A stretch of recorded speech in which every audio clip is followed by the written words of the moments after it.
Манас эпосу томдугу боюнча дүйнөдө теңдеши жок эпос болуп саналат. Аны кубаттап, жер жүзүндө таанытып, рекорд жараткан кыргыз манасчы Рыспай Исаковдун Гиннеске киргендиги тууралуу тастыктамасы Улуттук тарых музейге коюлду.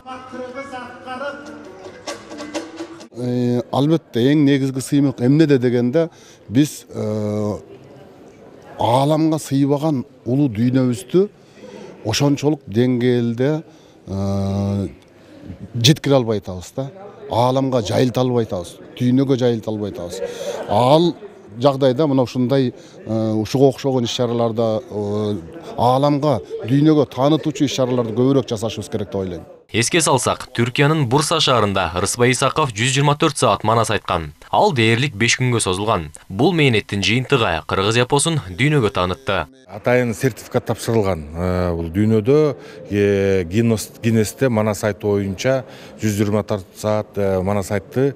Ошого деп атайын бүгүн ошонун ушул тарых музейине өткөрүп берип, бул тарыхый иш-чара болду да. Ошон үчүн тарых музейине өткөрүлүп бүгүн манас театры менен министрлик баардыгы ошол коомчулуктагы манас өнөрүндөгү адамдардын баары чогулуп, дастанчы, акындардын баары чогулуп, бүгүн ошол иш-чара кылдык.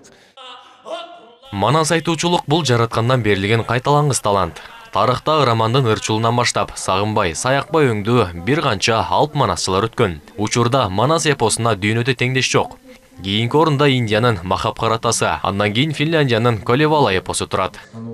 Асылбек Байалиев, Жакшылык Исаков, ЛТР, Бишкек.